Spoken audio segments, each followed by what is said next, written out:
And good evening, everyone. Welcome to the National Humanities Center Humanities in Class webinar series. Tonight's session is titled Teaching with Photographs, and I'm joined by Martha A. Sandweiss, Professor of History at Princeton University. Today is October the 5th, 2021. My name is Andy Mink. I'm the Vice President for Education at the Center. And on behalf of my team, Jira, Mike, and Meredith, I want to welcome you back. We appreciate your continued support of our webinar series and the work we're doing at the Center to try to support your just heroic efforts in the classroom, particularly this year. In particular, I want to look around the room and notice a few familiar faces and maybe new faces I'd like to welcome. It's always great to see Lisa here with us. Lisa's from the Key School in Philadelphia. It's also nice to see Teresa back with us yet again. And Teresa, I think I'm going to give you a finder's fee for bringing Jennifer from Centennial High. It's nice to see both of you here. Nina's here from Milwaukee, Phaedra from Fort Bragg, North Carolina, Lynn from Bryan, Texas. Jesse's up in Richmond as a native Virginian. It's always nice to see Virginians with us.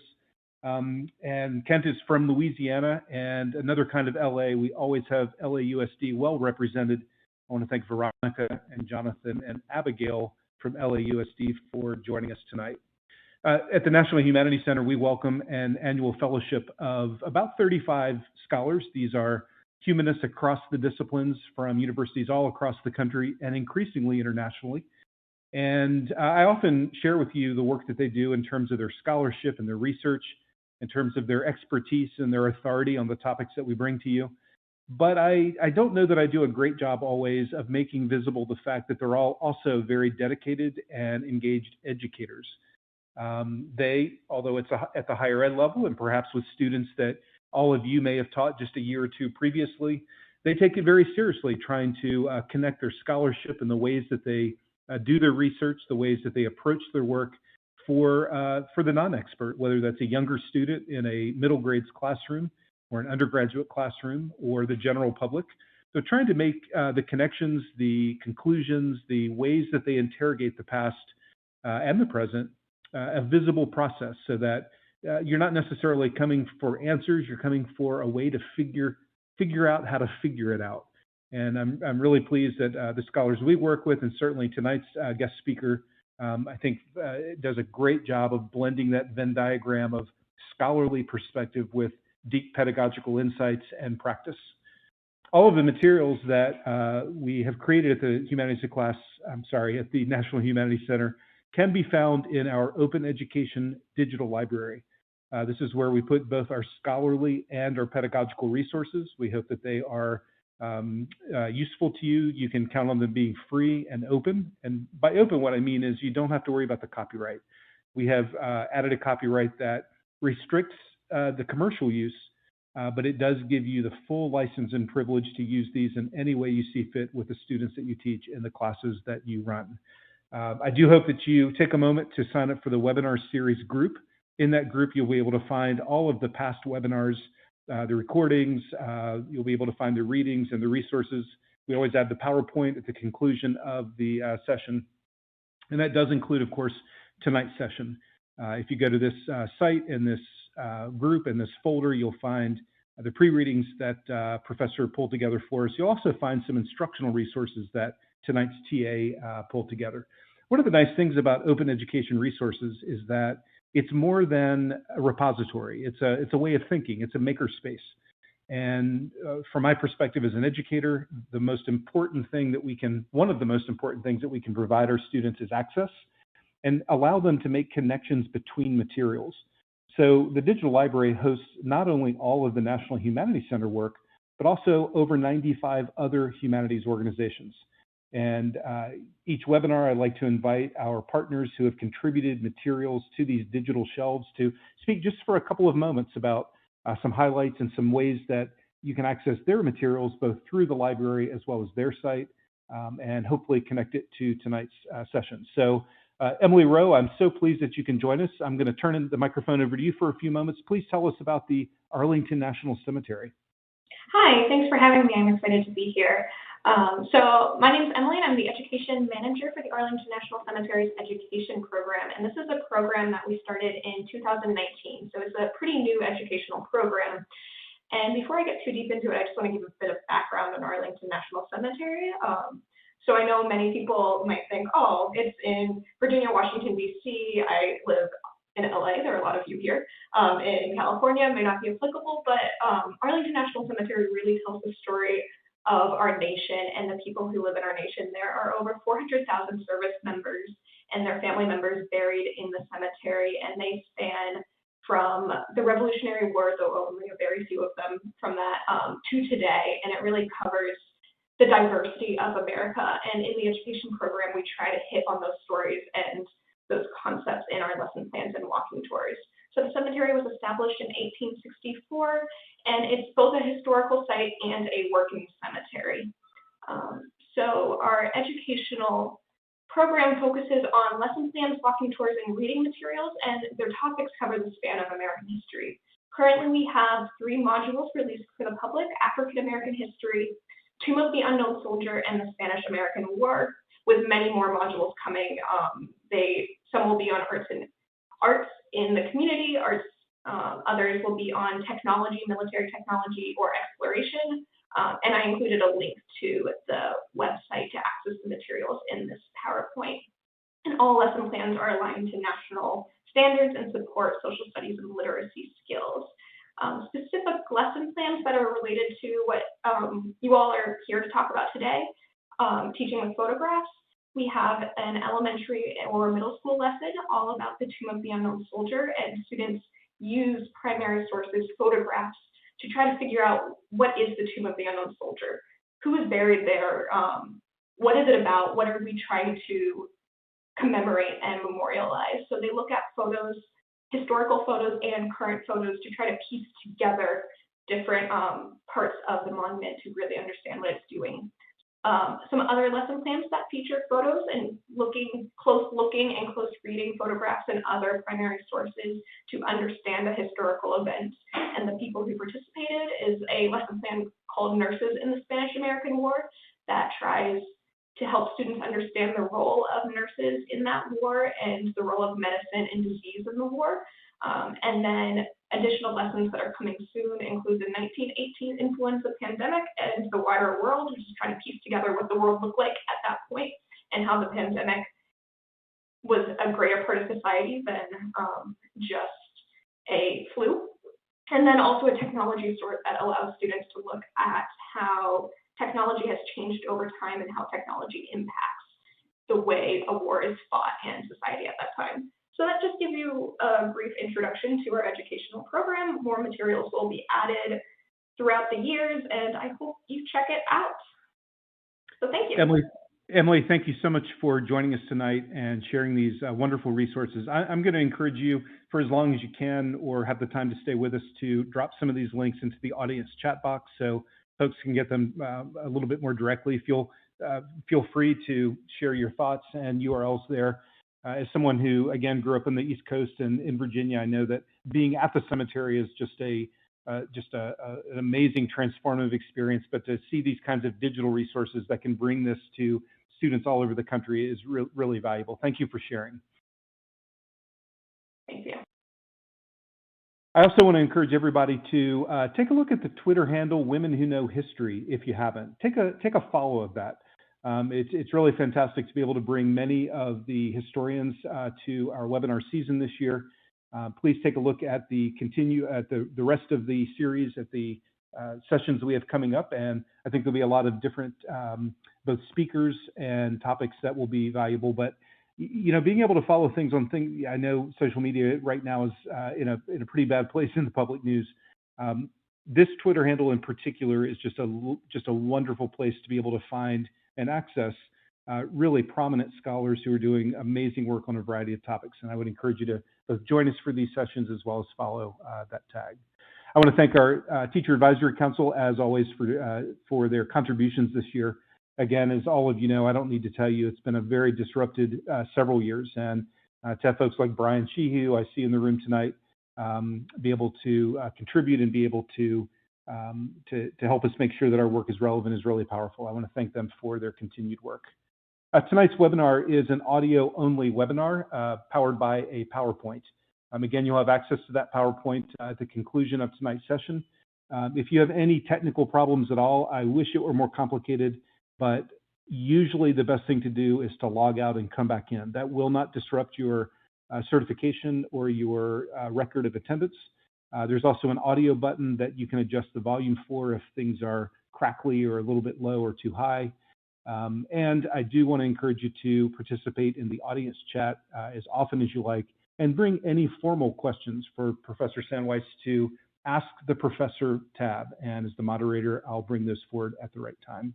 Again, you've joined us tonight for Teaching with Photographs.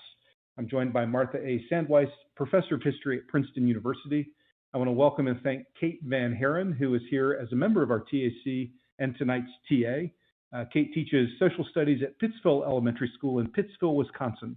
And again, she's pulled together some resources that she's going to be sharing both in the digital library as well as in the audience chat box. So that's it for introductions. Professor, we're so glad that you can join us. I have to admit, I could see through my screen and see you doing a little toe tapping to Outcast and shaking the Polaroid picture. Tell us how to shake these Polaroid pictures that you're going to walk us through. Thank you for joining us. Thank you, Andy, and hello, good afternoon, good evening to all of you. Since we were doing a little geographical shout out, let me just say I'm speaking to you from my home in Santa Fe, New Mexico, and I hope there's some other New Mexicans on the call here. I need to say at the outset that I really, really wish we were gathered around a table looking at photographs together. Because part of what I want to talk about tonight is what we can learn from thinking about photographs as actual material objects. And if we couldn't be around a table, I wish we could at least see each other. But I'll try to do my best here with online images as we talk for an hour or so about using photographs in our classroom. And I'm going to pause at a few points during my presentation to answer questions. So as they come up, please drop them in the box and let Andy pose them at the proper time. So let me just say by way of introduction that I started my career as a curator of photographs at an art museum, and then I pivoted to becoming a college professor of history. And now I am a historian who thinks about photographs and with photographs. And I've got to tell you, that makes me feel like a very lonely member of the history profession, because all too many of my colleagues use photographs only as illustrations to visualize what they've already learned from other sources. And all too few attempt to interpret photographs as primary sources in and of themselves, to take them as seriously as they do other sorts of historical documents.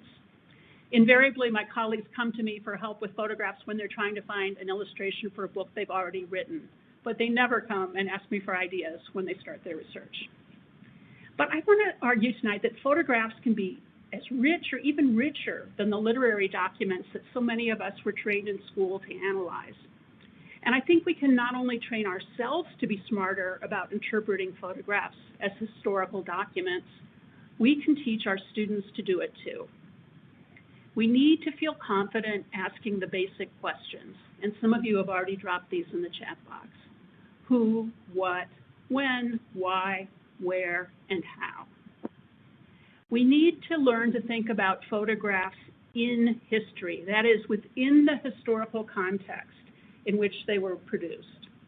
But we also need to think about them through history, being attentive to how their uses may have changed over time and how our readings of them may have changed.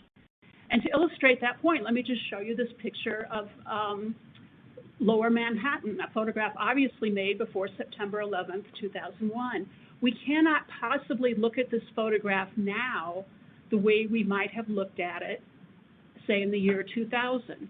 So photographs live in history, but through history, their meanings can change, and we can ask different questions of them. Now, our students have been raised with cell phone cameras, and they may no longer know what a negative is, or what used to happen in a dark room. But they do understand what it means to see a photograph of the world, or to see a photograph of themselves in that world. They understand older family photographs come from an earlier age. And I think we need to harness that sense of connection, that sense of familiarity with photographs, to help them understand how to interpret these images as historical documents. Now, this can be a challenge, because we're often teaching with images we find online or in books. where the images are just all flattened out in computer bytes or in halftone reproductions. Some of you may have used this site at the Library of Congress. It's part of their American Memory collection to find images of Civil War subjects. Some of you may also have used the Library of Congress to access photographs made during the FSA project during the 1930s. Now, I can assure you, if you were looking at an actual photograph from the 1860s next to an actual photograph from the 1930s, they wouldn't look anything the same. They are very different kinds of material objects. But when we see pictures like this, like you see them right here on the Library of Congress site, which is an excellent site to use in teaching, by the way, we're pushed to think about these as images. Images are straightforward kinds of information. We're not encouraged to think about them as material objects that have a particular physical presence. So I want to begin this evening by thinking of photographs, at least pre-digital photographs, as physical things. Now, a basic knowledge of the history of photography can be useful here. So I want to talk about that for a little bit. Because technology often determined who made a photograph, where it was made, how much it cost, how it could be used, how it could be described. And I think knowing something about the history of photography helps us guide our students to a different kind of understanding of photographs. So let me just give some examples here. Now, what you're looking at here are two different photographs of the same daguerreotype. A daguerreotype was the first practicable kind of photograph. The process was invented and announced in France in 1839, and it quickly came to the United States. Here's the key thing to know about a daguerreotype. It's a unique image. It's made without a negative. A daguerreotype is on a sheet of silver-plated copper, and that little piece of silver-plated copper is what was in the camera and what was exposed to the light. Now, daguerreotypes have a reflective surface. So what you're looking at here on the left is a photograph of a daguerreotype that's been made rather casually, and those crazy little lines you see up on the upper part of the image are actually reflections of computer cables. The image that you see on the right is exactly the same daguerreotype, but it's been photographed with a piece of black cardboard, a foot or two out in front of it, so that it doesn't reflect what you see. So daguerreotypes have a reflective image, and unless you hold a daguerreotype just right, you actually see a reflection of yourself. And that's why 19th century critics called daguerreotypes a mirror with a memory. A mirror with a memory. It's such a great term. It's as if you looked at yourself in a mirror and you walked away and the mirror remembered what you looked like. Now, daguerreotypes are small. And you can get a sense of that here as you look at one in someone's hand. A typical daguerreotype might have been about 2 by 3 inches. Some could be a little larger. They were often displayed, as you see it here, in cases. They were not something you hung on the wall. They are very, very private images. They were difficult to look at with other people, and there's something very intimate and special about these. And it was very, very hard to tell somebody what they were looking at. You couldn't just attach words to a daguerreotype unless you tried something like this person has done, where they've actually used little pins to pin a paper label inside the case. Now, daguerreotypes were invented, as I said, in 1839. They became very popular in the United States in the 1840s. And just think about that moment. It's the moment when people are traveling west. They're moving to Oregon. They're going to the gold rush in California in 1849. For the first time in human history, you could leave your family and take an image like this with you. They're extraordinarily moving things. Now, in the beginning, you might have to sit still for minutes to get your daguerreotype portrait made. But the technology improved very, very quickly. And by the time this image was made around 1850, you would have just had to sit still for a second or two. Now, more than 95% of daguerreotypes were portraits. Why might that be? Well, one of the reasons is economic. If you were making a portrait, that meant somebody was in your studio and they were paying you for it. There wasn't any risk involved. But it was also very hard to make daguerreotypes outside. You might take all your chemicals, your supplies outdoors. You might trek to some gold field or climb some mountain or go out to some waterfall. But even if you succeeded in making a good picture, you just had one. Remember, there was no negative. So you would only have one image for all that work. You could only sell it one time. To copy your daguerreotype, you had to make another daguerreotype of it. So most daguerreotypes were made indoors, and they were made of people. Now, in the beginning, people understood what it meant to have a photographic portrait. But there were so many other ways that people simply couldn't grasp what a daguerreotype could do and what it was. I'm showing you here a daguerreotype, which is something we call it, it's a naked daguerreotype. It's not a case. And it shows General Wool and his troops marching down a street in Saltillo, Mexico, in the north of Mexico, during the Mexican-American War. This is among a collection that represents the world's first photographs of war. And I'd argue they're the world's first examples of photojournalism. That is, a newsworthy event being captured because it was a newsworthy event. But you know what? Nobody saw or cared about these daguerreotypes when they were made. Absolutely no one. Here's another image from that series. And now the daguerreotypist is up here on a roof shooting down at troops posing for him in the street. Now, let me go back to this other one for a moment. I've held this daguerreotype in my hand. Again, it's about 2 by 3 inches. And it's thrilling because when I hold this in my hand, I am holding in my hand something that was on that street. It was the mirror with a memory.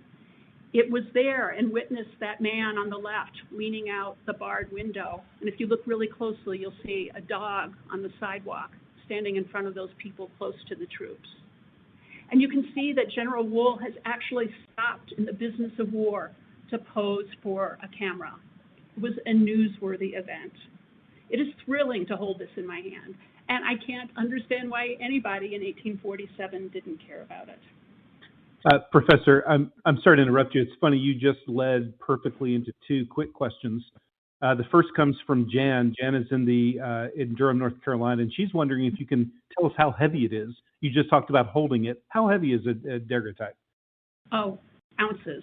It's a very thin sheet of silver-plated copper. Maybe, I don't know, 2 ounces, 3 ounces. Great. They're very light.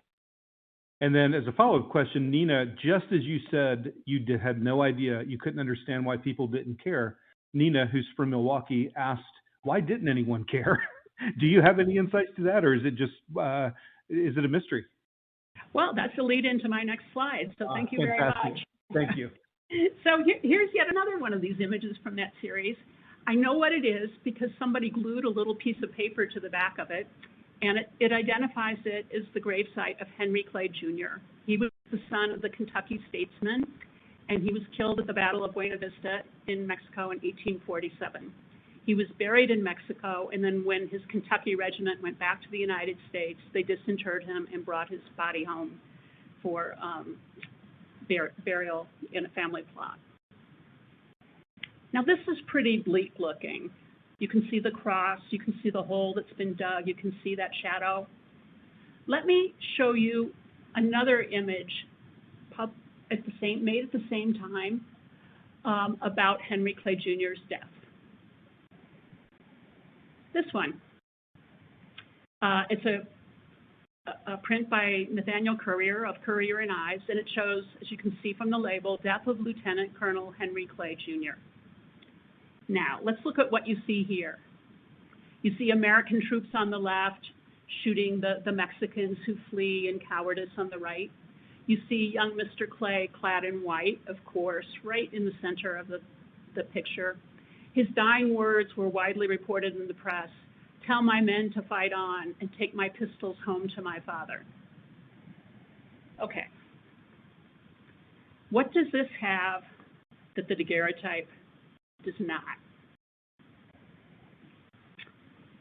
That might be an interesting pause to let our audience actually respond to that question.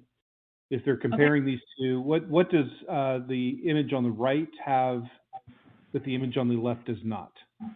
Let me just add one thing before people launch into that.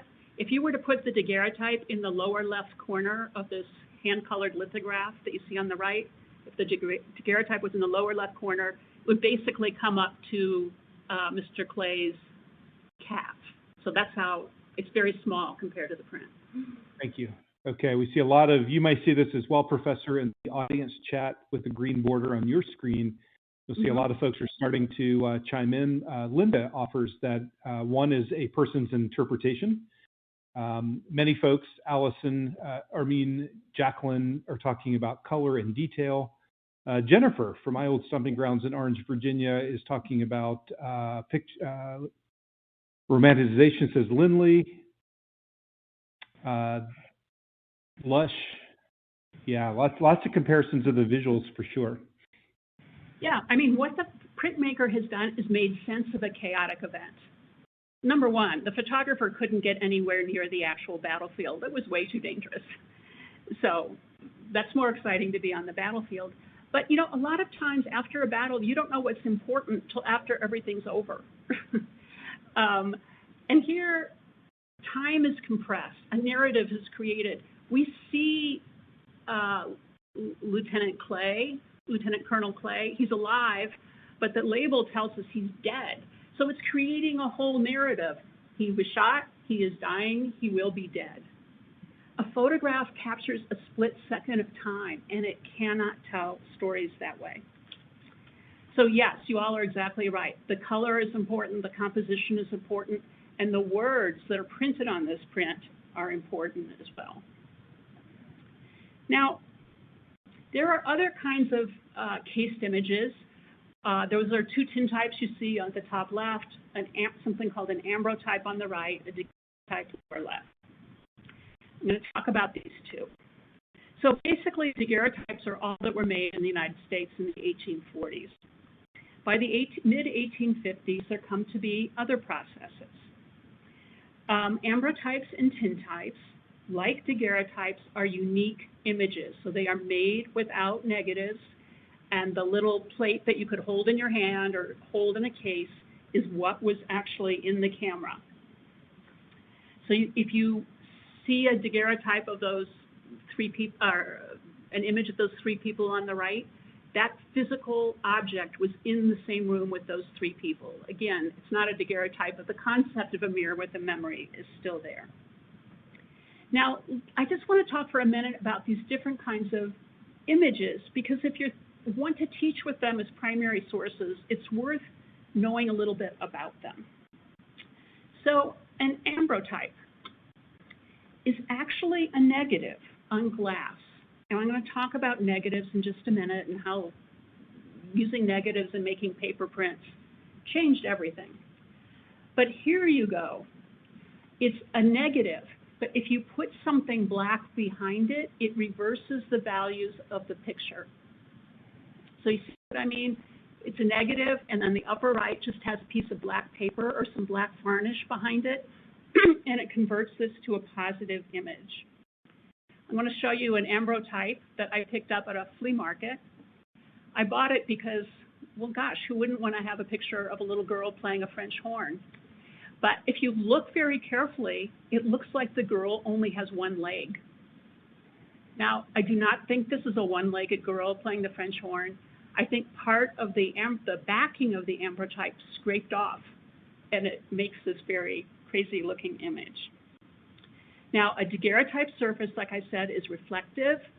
An ambrotype is not. And if you look at it and you hold it in your hand, it's like you're looking at a piece of glass, which in fact you are.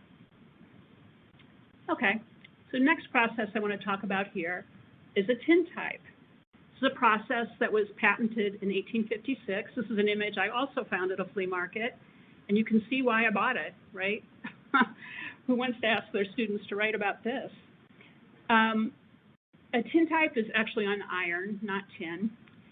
And unlike a daguerreotype, it's not reflective. Unlike an ambrotype, it's not on glass. And I think you can see, if you look at this, that it's very hard feeling. If you look at how the face is scratched out here, you can see the surface is just on the image is on the surface of a piece of metal.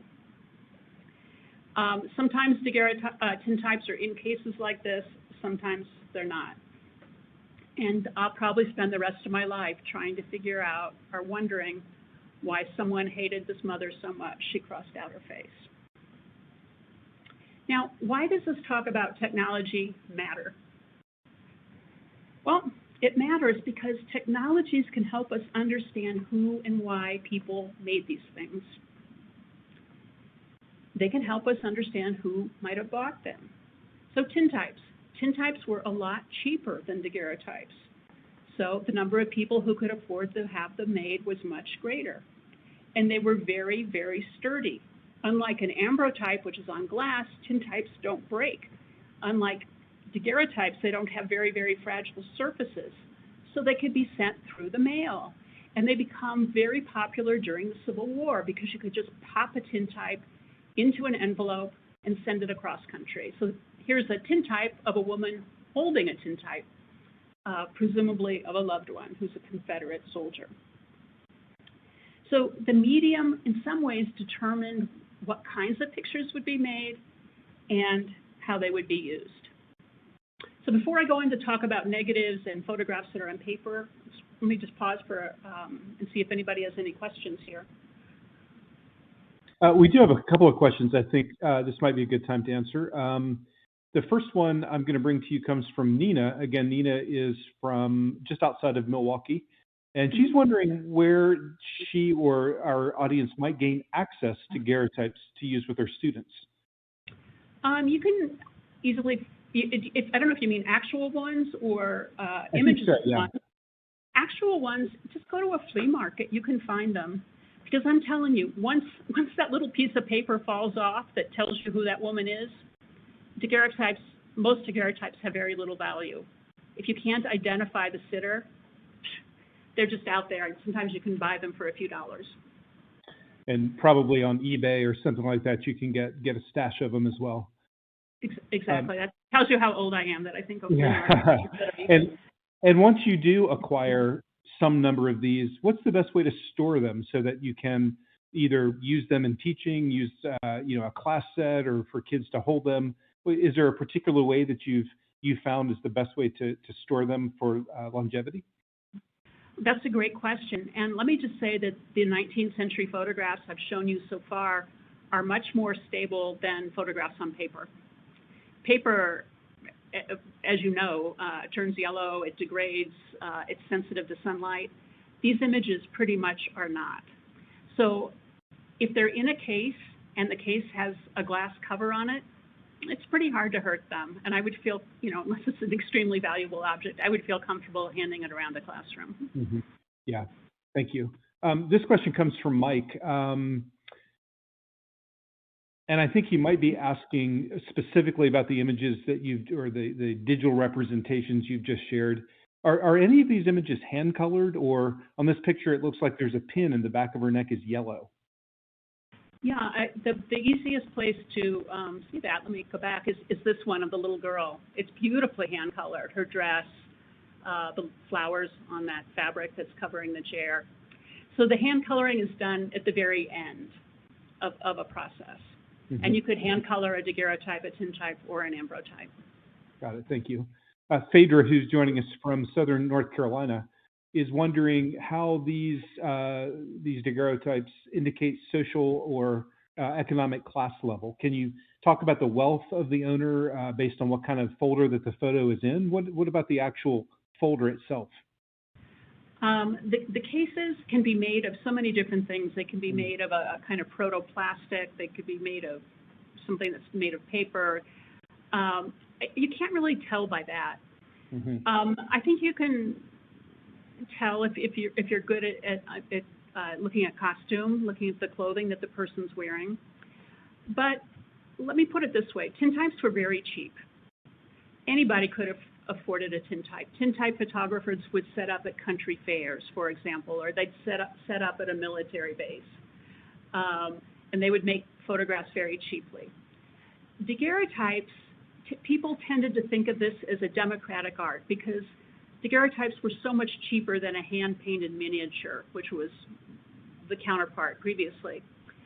But a daguerreotype might cost like a full day's wages for a working person. That's about how I would describe the cost. So they weren't out of reach of most Americans, but they were a big expense for some Americans, whereas tintypes were very inexpensive. Gotcha, thank you. Why don't we go ahead and move forward at this point, and I'll continue to collect questions. Okay, great. So there's a revolution, a real revolution that happens in the 1850s when photographers figure out they can make negatives on glass, and from those glass negatives, they can make a theoretically unlimited number of prints on paper. So this was a very laborious process, and what you see here are just a few of the steps. You would polish your glass plate, and then on the lower left, you would coat it. You coated it with something called collodion, which was a thick, viscous mixture of gun cotton and ether, and it would explode if you lit a match to it. The glass plate you see here is relatively small. Someone's holding it with their fingers and pouring this liquid, and then you would rotate the plate so the liquid flows all over it. Some photographers during this period were making glass negatives as big as 16 by 20 or 20 by 24 inches. So just think how hard that would be to hold the glass and coat it. Basically, what you're trying to do is get a sticky coating on a sheet of very smooth glass, and then you're going to sensitize it in silver nitrate. So what you see on the upper right is the plate being dipped into silver nitrate, which will stick to the collodion. It's called a wet plate negative, all right? That you would take your wet plate negative, and this isn't shown in this sketch, and you would load it into a negative holder. You would carry that negative holder to your camera, which is set up on a tripod somewhere. You would slide what's called a dark slide out of the negative holder so that light coming in the lens of your camera would hit the sensitized glass plate. And the way you would do it, you would actually take the cap off your camera lens, count to 2 or 3 or 4, put it back on. Then you had to take the negative holder out of your camera, bring it into your darkroom, and develop the plate. You had to do all of this. You had to coat it, you had to make your picture, and you had to develop it while the negative was wet. That's why it's called a wet plate or collodion negative. Really, it took, I'm going to say, on an average, about 30 minutes in the hands of a very skilled photographer to make a single negative. Now, this is nothing like a snapshot or a photo you make on your cell phone. You would plan your pictures very carefully. I don't think our students need to know all the chemistry, but they need to know how much time this took. If you were working out in the field, you might have a little portable dark tent like this. Or what you see here is Alexander Gardner, and we'll be talking about him in a minute. His whole dark room, his whole dark tent is mounted on the back of a wagon that he took across Kansas when he was photographing the construction of the railroad in 1867. Or here's a photograph of William Henry Jackson packing photographic equipment on his mule. Jackson was one of the early photographers to go into Yellowstone in the 1870s. So he didn't have a wagon that he could pull. He had to load all of his equipment on pack animals. And he made some very big negatives with a very big camera. So that camera that you see there took glass negatives that were about 16 by 20 inches in size. And we can assume there's sheets of glass in that box on the other side of the mule. When you read his journals, there are just some heartbreaking moments.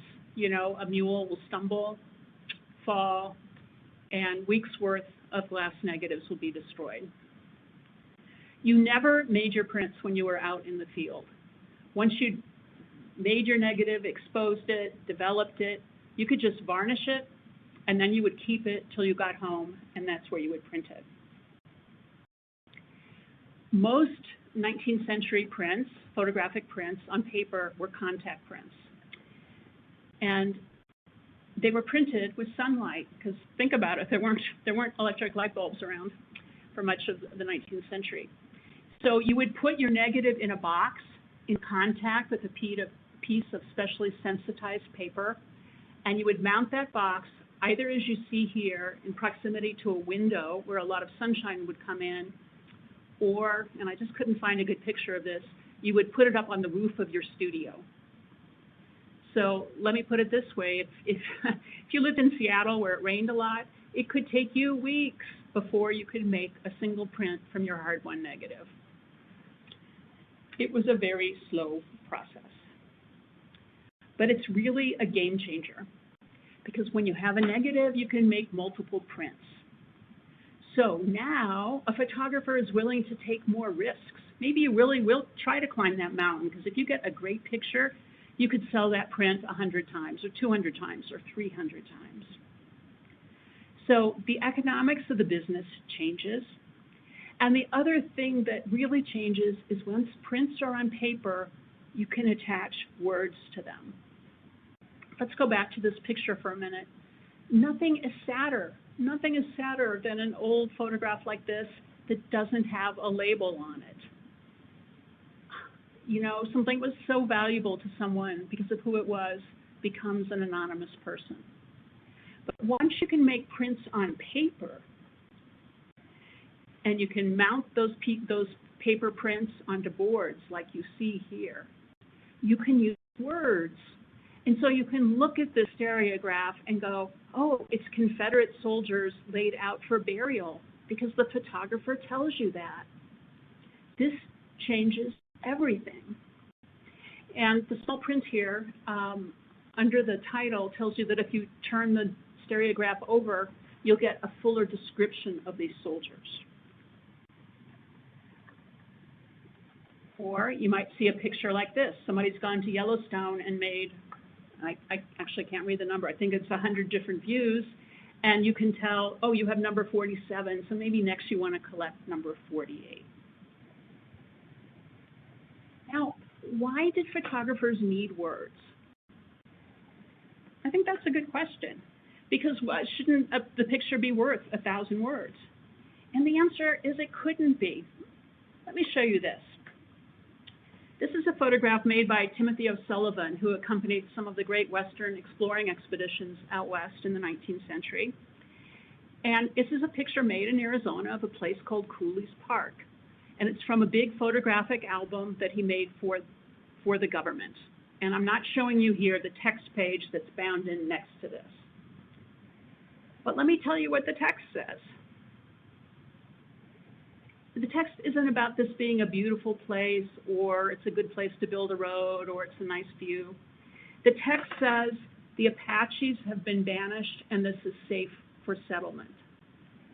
You need words to convey a story like that.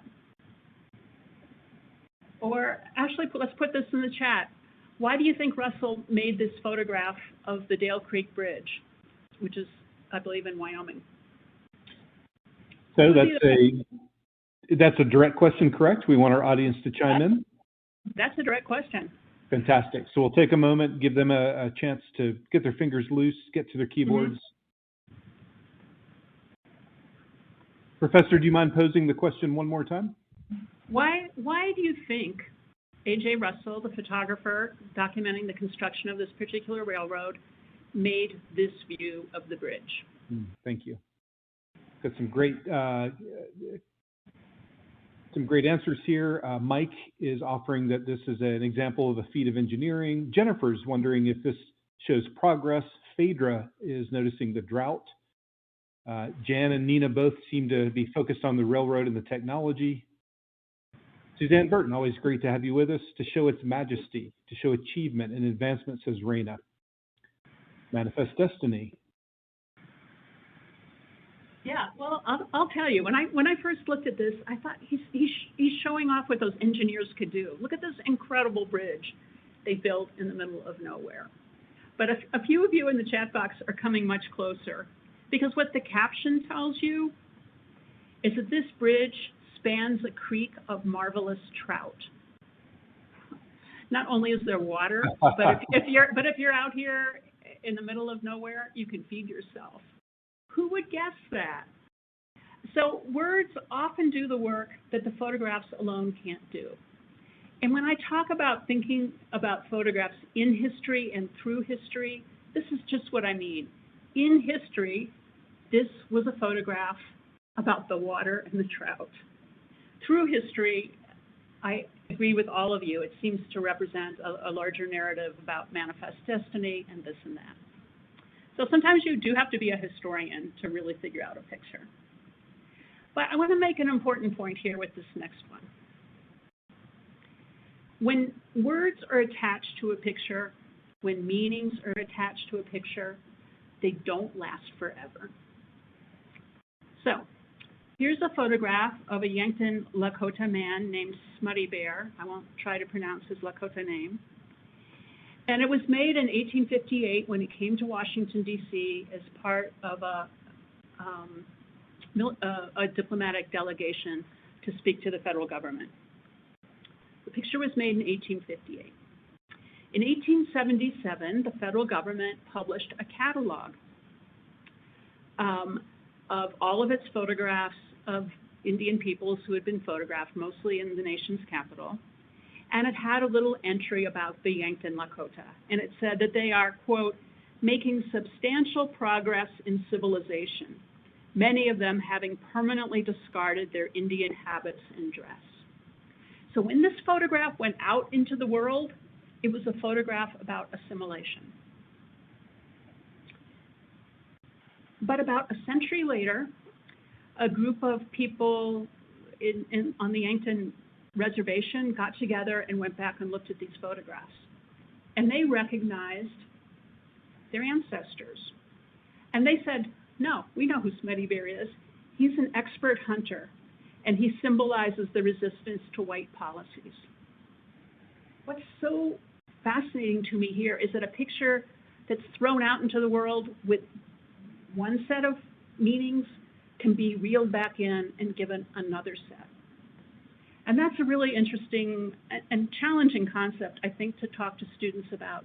What might a picture have meant to the subject? What might it have meant to viewers at the time? And what does it mean to us now?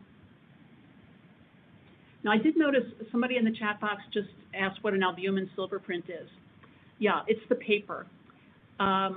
Most 19th century photographic prints are albumin silver prints, and they have this characteristic kind of purpley, warm purpley brown color that you see here. And yes, eggs are involved. Basically, you start with a piece of paper, you use egg whites to create a coating, and the light-sensitive silver salts adhere to the albumin. There were factories all across America where mostly women were separating eggs.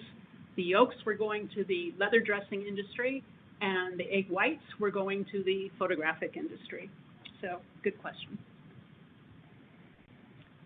Now, this is a photograph that one of you sent in response to a call that Andy made to a small group of you. And it's a photograph made at Antietam in 1862. So let me first say, this is a photograph made with that wet plate process we talked about. It's made by Alexander Gardner, whose dark tent you saw on the back of the wagon just a few minutes ago. And Gardner arrived at Antietam in September of 1862, 2 days after the battle. There are no pictures of the battle. There are no pictures of any Civil War battles. You all saw the equipment. You saw the dark rooms. A photographer would be insane to be anywhere near cannon or artillery fire. But Gardner got there 2 days later, and he became the first person to photograph American dead on an American battlefield. Bodies were in fact photographed on very few occasions during the Civil War, because in general the photographers didn't get there until the bodies had been buried or taken away for burial. Now, I think this is a horrific picture, but it's not, to us in 2021, a shocking picture. But go back in time to 1862. This was a truly shocking photograph to people at the time. Americans had never seen anything like this. Only 2 weeks after this photograph was made, the celebrated photographer Matthew Brady, who was actually Gardner's employer at the time, exhibited photographs of the Antietam dead in his New York gallery. Americans were shocked, and the New York Times said this about these photographs. Mr. Brady has done something to bring home to us the terrible reality and earnestness of war. If he has not brought bodies and laid them in our dooryards and along the streets, he has done something very like it. When I hear that, I think of what people said about television bringing the Vietnam War into our living rooms. This is a comparable kind of moment where a new technology brought Americans closer to war than they had been before. Now, we tend to think of photography as a form of mass communication, because from a single negative, you could make many, many prints to distribute. But it wasn't really. It was so hard to make these. And there was no way to reproduce these in newspapers so that they looked like photographs. The halftone technology, which is how photographs in our newspapers are produced now, really wasn't around until about 1880. So this is what happened. The photographs were redrawn. If you look at the upper left corner, I'm going to show you. This is from a variant of the photograph we just saw. Photographs couldn't be reproduced in ways that looked like photographs. Artists had to redraw them on printing plates. They would then be engraved by engravers, and then they would be printed in ink in the newspapers. So that in reproduction, these really, really lose the punch. Now, I know many of you do teach the Civil War. You can teach the Civil War with photographs, but you cannot do a comprehensive job of teaching the Civil War only from photographs, because the archive is way too uneven. Confederate photographers faced shortages of supplies, so Union activities are better documented than Confederate ones. Activities in the Eastern theater of the war better documented than those in the West. Some activities are not described in textbooks because there are no photographs to illustrate them. And then there are photographs like this one of the mortar dictator that are reproduced all the time in textbooks. And this was actually a very unimportant weapon, but there's a picture of it. So when we think like this, we need to begin thinking, like, what kind of photographs are there out there that we can use with our students? Think about it for a minute. Think of all that's missing. Some places, some people were photographed more than others. The record is selective and it's incomplete. Early American settlers in California were photographed more often than those in New Mexico, where I am right now. Urban dwellers were photographed more often than rural ones. People with money were photographed more often than people without. And places that formed conventional ideas of beauty, those were photographed more than places that were more challenging. We also need to think about what's missing from the photographs we do have. I'm guessing almost most people on this call have taught with this photograph or seen it. In history at the time it was made in 1869, of course, it celebrated the joining of the rails in Utah. is the Union Pacific and the Central Pacific finally met up. But yep, Andrew in the call, in the chat box, has called this one right. Now when we look at it, we ask, where are the Chinese laborers? Oh, they were there, but they're outside the picture frame. So the reasons people valued this picture in 1869 are different than the reasons that make it interesting for us to teach with it. So some people aren't photographed, but then not all pictures are saved. Not all pictures get into archives or libraries or museums. Not all photographs get cataloged. Not all photographs now get digitized. We just need to remember that when we go out and look for photographs, we're seeing a fraction of a fraction of a fraction. Think of it as a funnel. Everything that could have been photographed, everything that was saved, everything that ends up in an institution, everything that gets digitized for us to find.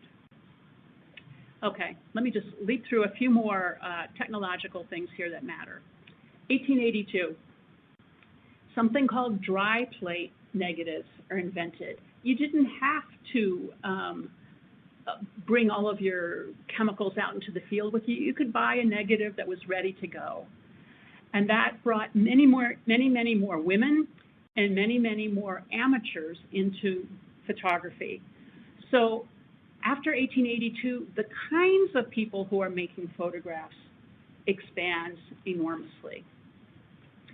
Dry plate negatives, that is, negatives you can just buy and they're ready to go, help explain why someone like Jacob Reese could make a photograph like this, which someone submitted to Andy for us to talk about today.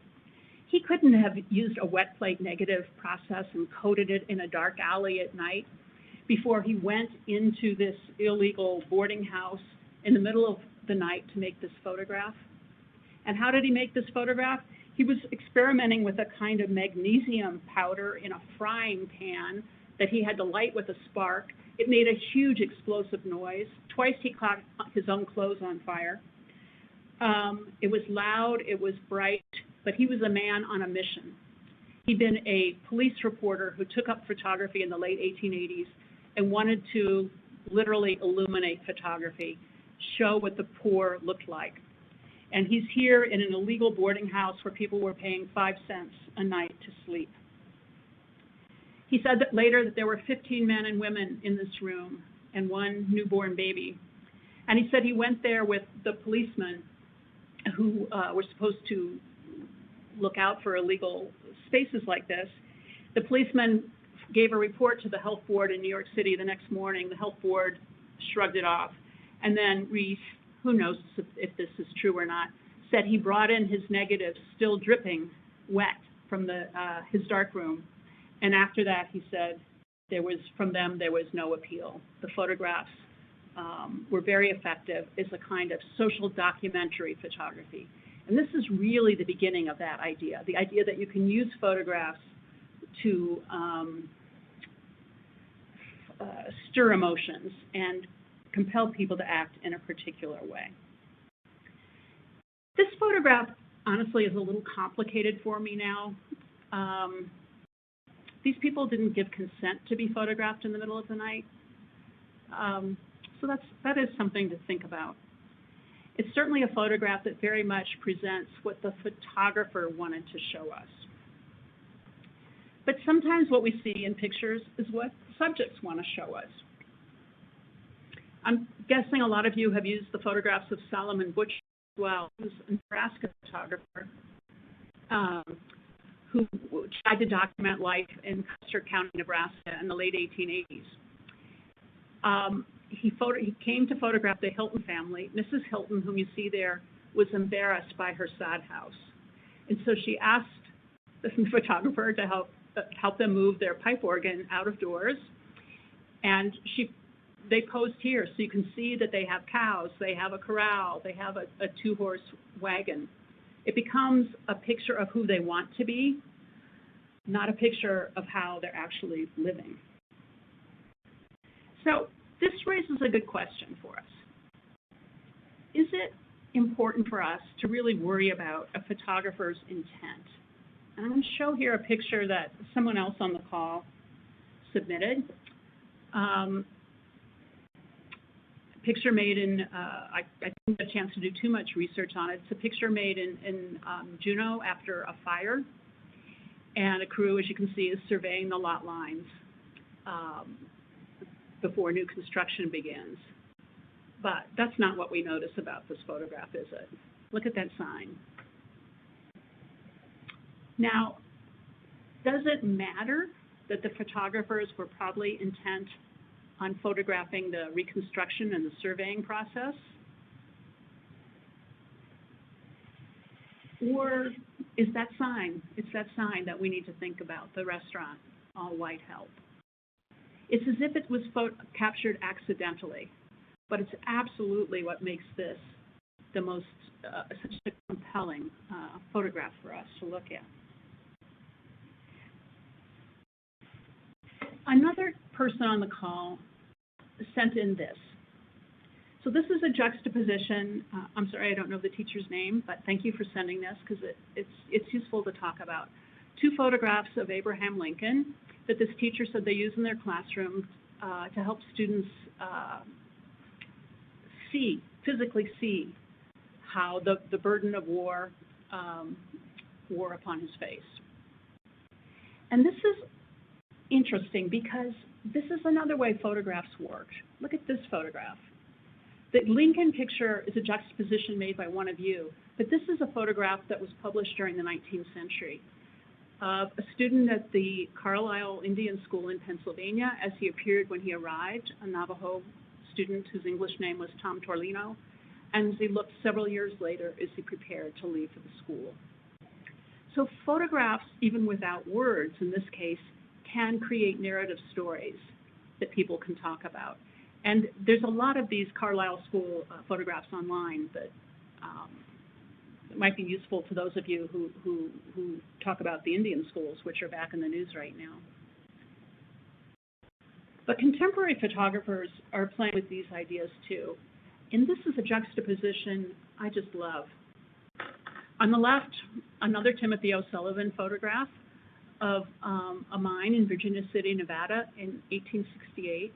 And on the right, a photograph from 1979 by a photographer from Arizona named Mark Klett, who revisited the site. I think we tend to think change, and our students tend to think change happens in one way. Places get more crowded, cities get more dense. But sometimes things can disappear, and photographs can help us understand that too. Last technological change I really want to talk about here, and this was transformative, was the invention of the Kodak in 1889. You press the button, we do the rest. The original Kodak cameras were loaded with a reel of plastic film, basically, something like plastic, instead of using glass plates. When you were finished exposing all of your negatives, you had to send the whole camera back to the company for them to process the film. They changed that pretty quickly, and by 1900, women and even, what does it say, any student, I can't read it, any student boy or girl could make their own pictures. Now photography finally is for everybody. Anybody can make a photograph. And I think that's how we explain this photograph, which was sent in by somebody on the call, who said they were working with an English teacher colleague to develop a class about World War I. Look at the back. It's in German. It basically just says where they're standing, who's there, and a date. But this is a photograph probably made with a Kodak or a German equivalent of that. Think about that Civil War picture. Think about those Mexican-American war pictures. Now people in war for the first time can photograph their own experiences. That's what's really compelling to me about this photograph. And so many tantalizing clues on the back. You can see that it's been ripped out of an album. You can imagine it was part of a person's life. It was part of a story about the war. And because it's a loose photograph now, we've kind of lost all of that context. But that photograph raises a question that another teacher on the call raised when she sent me this picture of loggers, presumably somewhere in Wisconsin, undated. And she kind of asked, well, what do you do when you don't know who the people are? And let me just ask you really quickly to drop in the chat box what you notice about this photograph. Okay. Thank you, Professor. We'll take a moment and give our audience a chance to respond to that prompt. What do you notice in this photograph?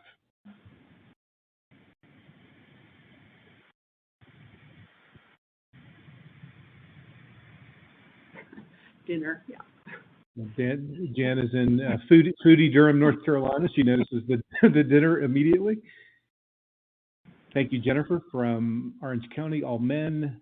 Keisha, Suzanne, Andrew, Erica, yeah. BB's in Madison, Madison, Virginia. Abigail. Everybody's noticing the men for sure. Yeah. And somebody noticed they're all white. I have to say that struck me right away. I don't know a lot about lumber camps. I'm thinking some other people on the call probably know more about lumber camps than me. But I don't think this is lunch. I think people working at a camp like this probably would have taken lunch out into the forest with them to work. So that means this is breakfast or dinner, and that would mean that these men are living there. I could be completely wrong, but that's what I began wondering. And then I began wondering who they were. So I went on Ancestry.com. I appreciate you can't see this. I think I got the right town. I picked Pittsville, Wisconsin, where this teacher was from 1900.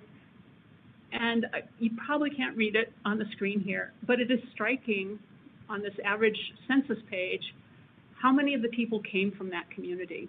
How many of the men were born and their wives were born right there in Wisconsin. That was interesting to me. This was not an immigrant community. Almost all of the men, for their profession, say that they were day laborers. And I wonder, in fact, if they were loggers. But I went ahead and did this just because I thought it was interesting. I just wanted to see if you find another bit of historical information, if you can put that together with the photograph and come up with some cool ideas. Last image I'm going to show you here. I know you don't know why I'm showing you this. I'm going to tell you what my favorite assignment that I do with photographs with my students is. I tell them to find a photograph, and it can be a family photograph, I tell them. And then I tell them, but when they write about it, they need to connect what they see in that photograph to a bigger story. So maybe they pick a photograph of their family at Disney World, or at a summer cabin on a lake, or at a birthday party, or at a church supper. How do you find a larger story? Well, it might be about how a house or a church got built, or why a road got paved, or why fish fries became popular, or why mosquitoes made people build screen porches. Might be a story about why that corner store that your mom's standing in front of isn't there anymore. The thing is, every picture is part of a bigger story. Photographs don't predict the future. Nothing in this photograph predicts that Barack Obama will become president of the United States. But wow, we all know there's a huge story in this photograph, right? About him and his mother, about his stepfather, his half-sister. Every picture is part of a bigger story. And when I push my students to work, whether it's with family snapshots or photographs they find in some other way, it does take them to interesting places. It helps them understand that they too are people who live in history. And I really, really like working with personal snapshots just for that reason. So let me stop here and take some questions from all of you. Yeah, thank you, Professor. And I apologize. My internet just flickered for a moment and I got bumped out. I've come back in, but of course that cleared all the queued up questions. I think I remember a few of them though. And And I'm going to encourage anyone in the audience who submitted a question to submit it again if we haven't gotten to it. Professor, talk to us a little bit about about some other strategies you might use as an historian to contextualize an image. So you've given the wonderful, lovely example of the submission from Kate Van Haren in Pittsville, Wisconsin, of the panoramic view at the dinner table. You're able to find the census record and match some things up. What are some other just kind of general contextualized evidence that you might search for?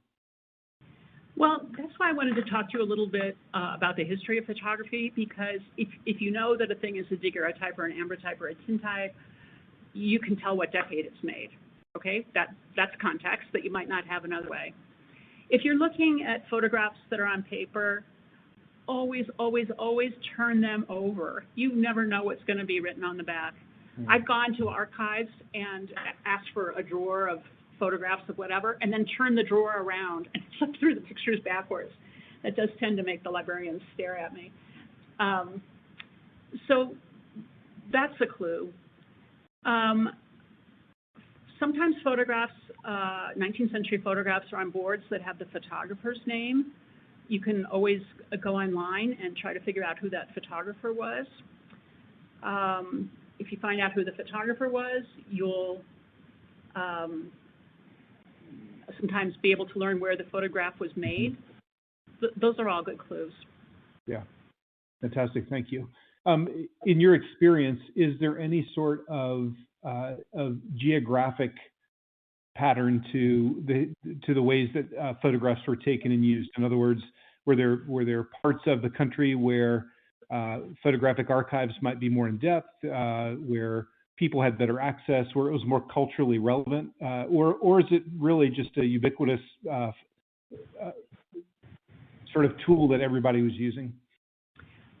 Tell you what, by the time you get to the invention of dry plate negatives, the glass plate negatives that you could buy already prepared, it's pretty ubiquitous, and you could just send away, and people would send you the supplies or send you the negatives. You could send to a supply house, wherever.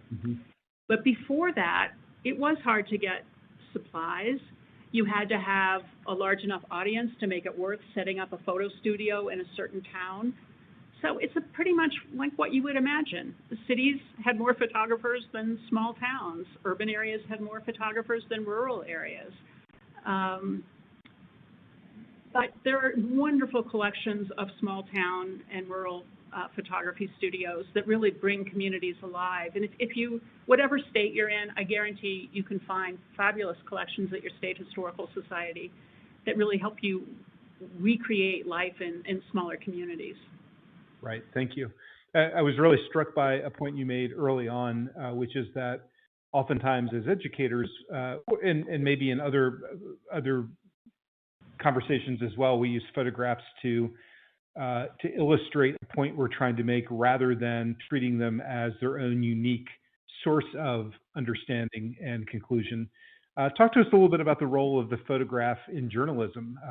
Were journalists and newspapers, were they using photographs to illustrate, or were they using them to convey new meaning? That's a great question. So, but let's just back up. Think about those Civil War images I just showed you all. Remember, until the very, very end of the 19th century, photographs didn't show up in newspapers.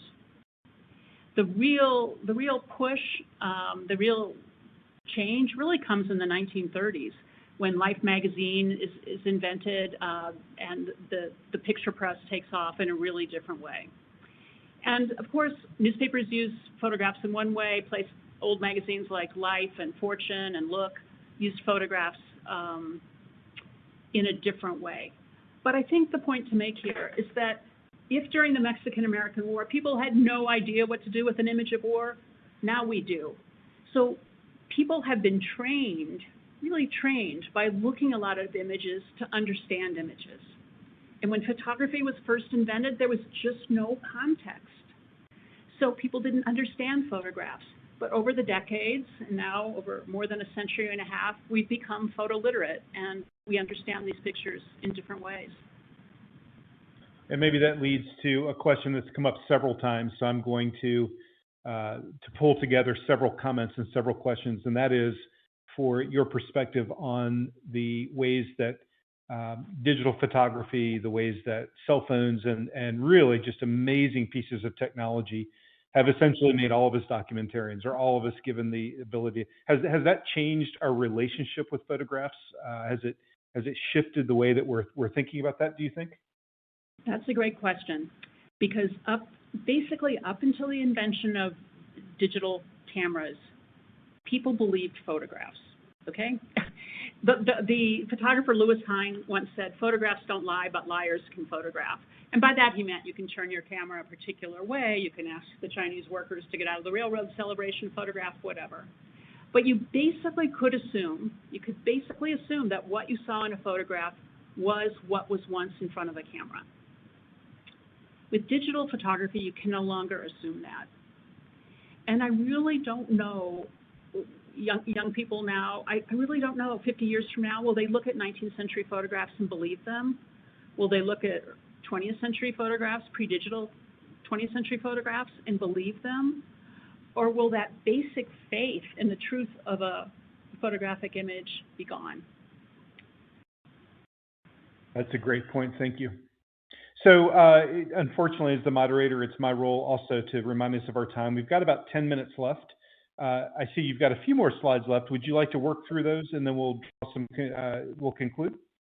Okay, I'll go really fast. I just wanted to share with you a project that I'm working on, like what can happen when you discover an anonymous person in a photograph.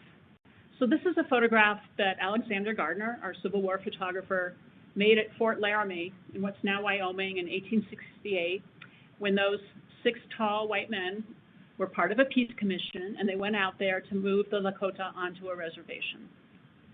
He was there with 2 cameras. He made a small stereo view.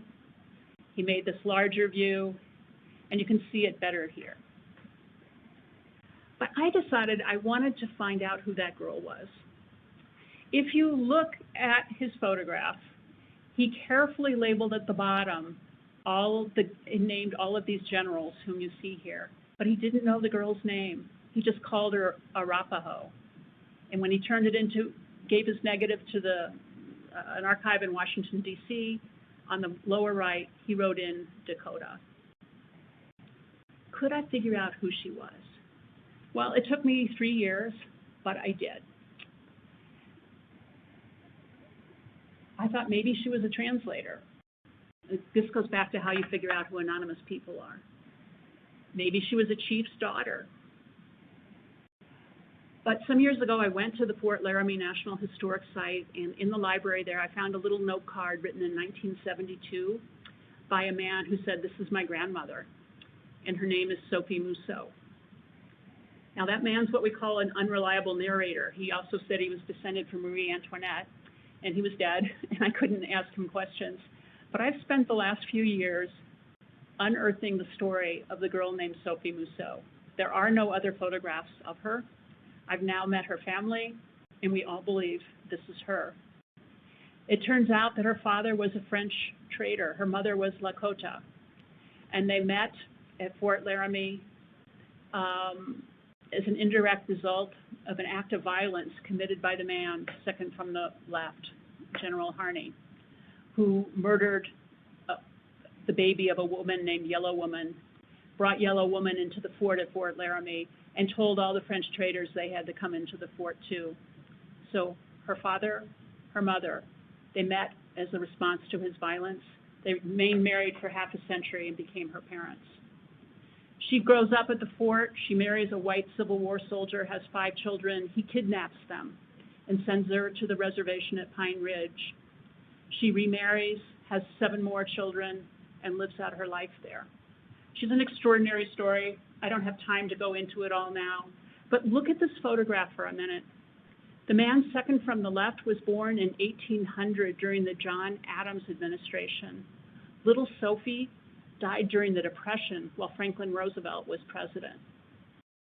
This is what a photograph can do for you. It can remind you that history doesn't take place in these funny little segments. Imagine John Adams meeting Franklin Roosevelt. That's, in effect, what's happening in this photograph. And if I had more time, I would delve into all the stories that are buried here. But photographs can sometimes show you that these stories collide, that these time periods overlap, and that when we can put people like Sophie back into American history, our world is so much, much richer.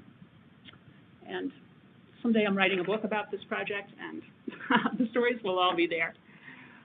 But happy to answer any more questions if there's time today. Professor, thank you so much again. Unfortunately, my Ask the Professor tab has been disrupted. If anybody has a question that they'd like me to bring forward, please do drop it in the audience chat. I've got one last question for you, I think, and this is a little bit more of a personal question, if you don't mind. I'm curious, are you a photographer? Cell phone camera, pictures of my kids. That's right. But I'm going to tell you why. I've worked with a lot of photographers. I have the wrong kind of patience. I can't stand redoing something that I did wrong with my hands, but I can rewrite a paragraph for about 2 weeks. So I just have a different kind of patience. Yeah. I've done some work recently with a copyright lawyer who is involved in a case to try to determine when a photograph actually becomes the thing that it is. Is it when the photographer aims the camera? Is it when the photographer pulls the film out and develops it? Is it when somebody else takes that developed image and attaches meaning or value? It really is a remarkable process, more than just this sort of thing on a piece of paper that you pass around. Yeah, that's a good point. And actually, I am writing a book about this photograph. And Alexander Gardner explored those very ideas in the 19th century, Andy. He sometimes claimed to be a photographer when actually he had made the print from someone else's negative. Right. Or he sometimes claimed to be the photographer when it was just photographing someone else's painting and was really their artwork. So those were issues all being worked out in the 19th century. Copyright just had no concept of how to deal with this new technology. Professor Sandweiss, thank you so much for joining us tonight. We appreciate your insights and the journey that you've taken us through these photographs tonight. I'd also like to thank momentarily the teachers who submitted images tonight. That includes Brian Sheehy. Brian was joining us from North Andover High School in Massachusetts. Kate Van Haren at Pittsville Elementary in Pittsville, Wisconsin. Kevin Klein, who's in Frankton, Indiana, and Jennifer Mayer, who's in Newton Square, Pennsylvania. Thank all of you for submitting images. And Professor, thank you again for joining us tonight. My pleasure. Good luck to all of you. And I want to thank all of our participants for joining us tonight. Thank you for taking time from your busy evening home. I hope it's not so busy anymore. We do hope that you are able to join us for a future webinar. We also hope that you visit our website and pay attention to our Twitter feed for upcoming opportunities. Our next webinar is scheduled for October 12th. I'll be joined by Robert Johnston. He's a professor of history and a director of the Teaching of History program at the University of Illinois at Chicago. Professor Johnston will be working with us on a session titled Populism and Politics, 3 Centuries of American Vaccination Controversies. Please have a wonderful day at school tomorrow, a great week. We'll see you next time at the Humanities in Class webinar series. Good night, everyone.